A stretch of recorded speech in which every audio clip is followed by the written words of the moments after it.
I'll never forget the sound, the crack of splintering wood, my nephew screaming, and the HOA president standing there with a saw in her hands. By the time the ambulance pulled away, Evan's leg was broken, and Karen Dunn, the queen of our neighborhood, was in handcuffs. But to really understand how it came to that, let me take you back. Act 1. The conflict begins. My name's Quach Mark Hale. Most days that's just a name on junk mail. But in my sister's house, I'm the uncle, the stand-in dad, the guy who builds things and keeps the roof from caving in while her husband works out of state. That Saturday morning, it was me and my 8-year-old nephew, Evan. He's got more energy than a squad of Marines, and we were halfway through building a treehouse, his idea, his dream.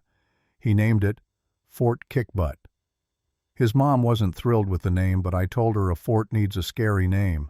It's strategy. The sun was out, sawdust on our arms, Evan hammering away with that grin on his face. It was perfect. Until Karen Dunn showed up. Karen was the president of our HOA, and if you've never had the pleasure, let me paint the picture.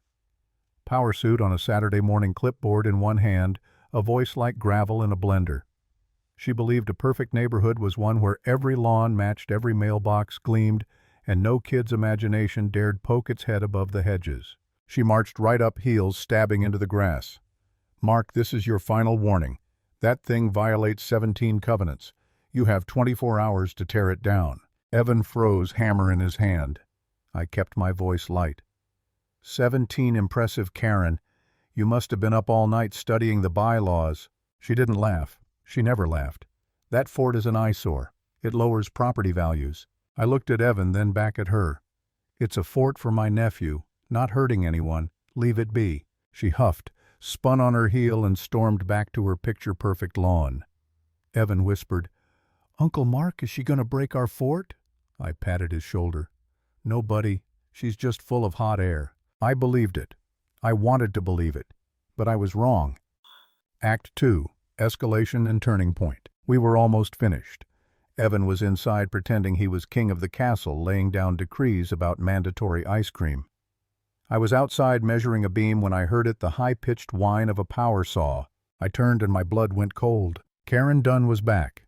Standing at the fort, saw screaming in her hands, blade biting straight into one of the support posts. "Karen, stop, Evan's inside," I shouted, sprinting toward her. She didn't even look up.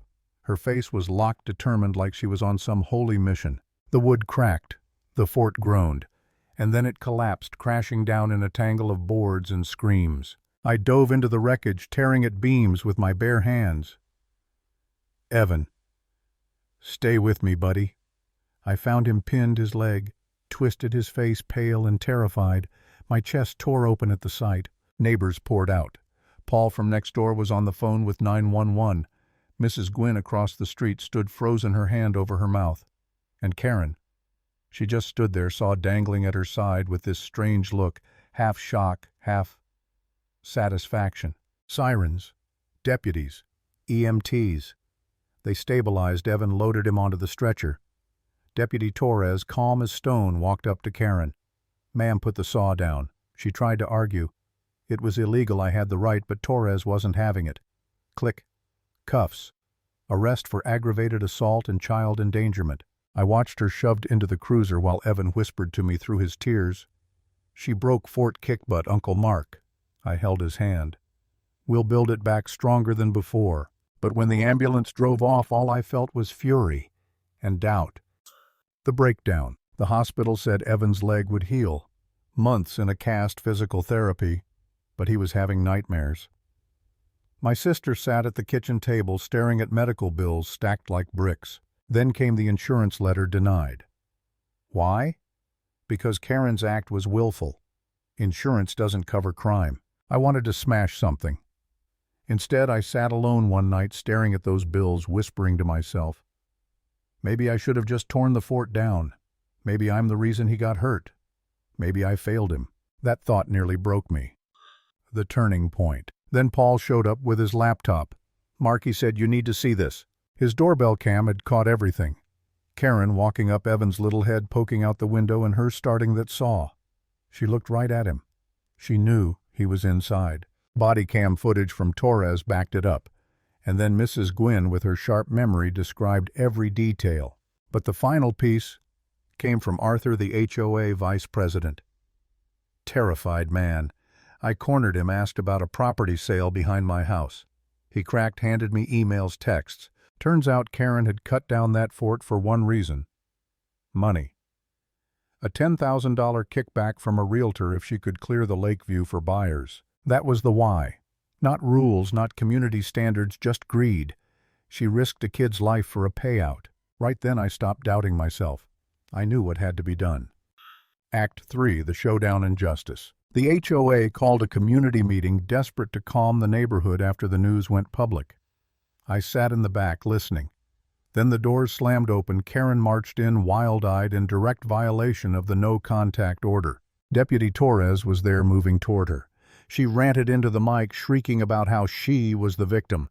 And then her son Kyle exploded, pulled a revolver from his waistband. Time slowed. People screamed.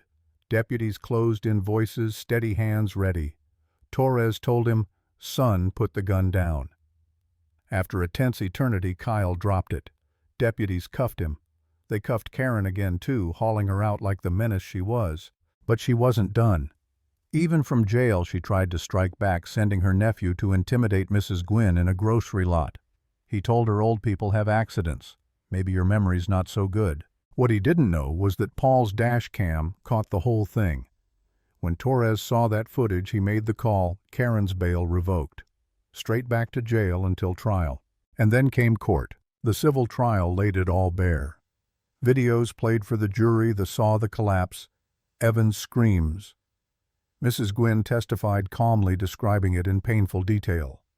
Arthur's emails proved the motive: $10,000 to destroy a child's fort. And then the hardest part. Evan's deposition. He sat there with his cast, small voice trembling. The shaky lady cut the fort's leg. It fell on me. It hurt a lot. There wasn't a dry eye in the room. The jury didn't take long. Liability: guilty. Damages: $150,000 for medical costs, $500,000 for pain and suffering, and $1 million in punitive damages. Karen Dunn's face went gray. She had lost everything: her power, her freedom, her money, her reputation. The HOA board voted her out. Her family turned against her. The law swallowed her whole. And me, I just stood there silent, watching the woman who nearly destroyed my nephew's life get dragged away one final time. Closing line. Greed built her empire, but it was justice that tore it down.